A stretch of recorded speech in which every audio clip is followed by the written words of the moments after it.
Accredited journalists working in Parliament generally enjoy freedom of movement.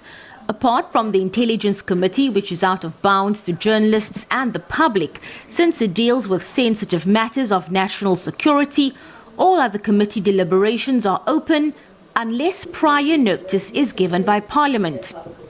These closed committees are few and far between.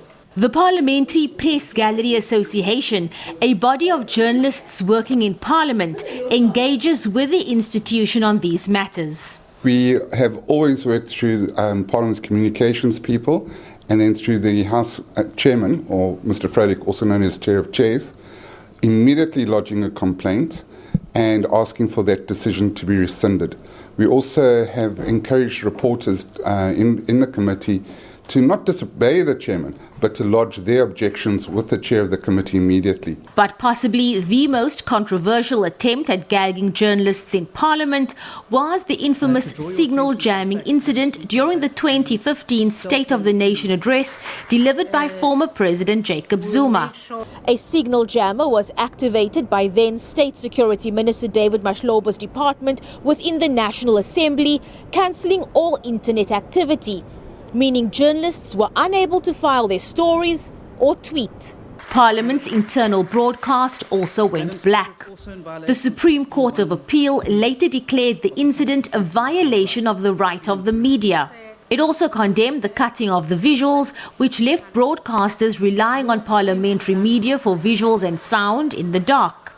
It showed the capacity of our security cluster in terms of monitoring and intercepting communication, and then the capacity to block access to the information, in this case the sonar, for the broader public.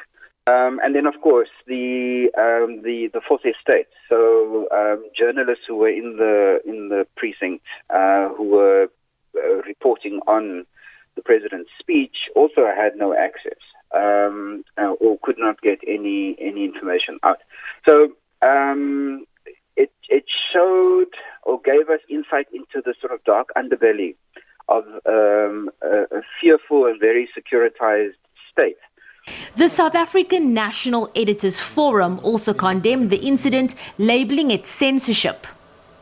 There have also been incidents where political parties try to interfere with the role of journalists. We've had in the past where certain parties are either lobbied or actually outright prohibited journalists from certain organisations from attending a press conference in Parliament. We immediately objected. We wrote letters to those parties pointing out that Parliament is funded by the taxpayer, not by the political parties.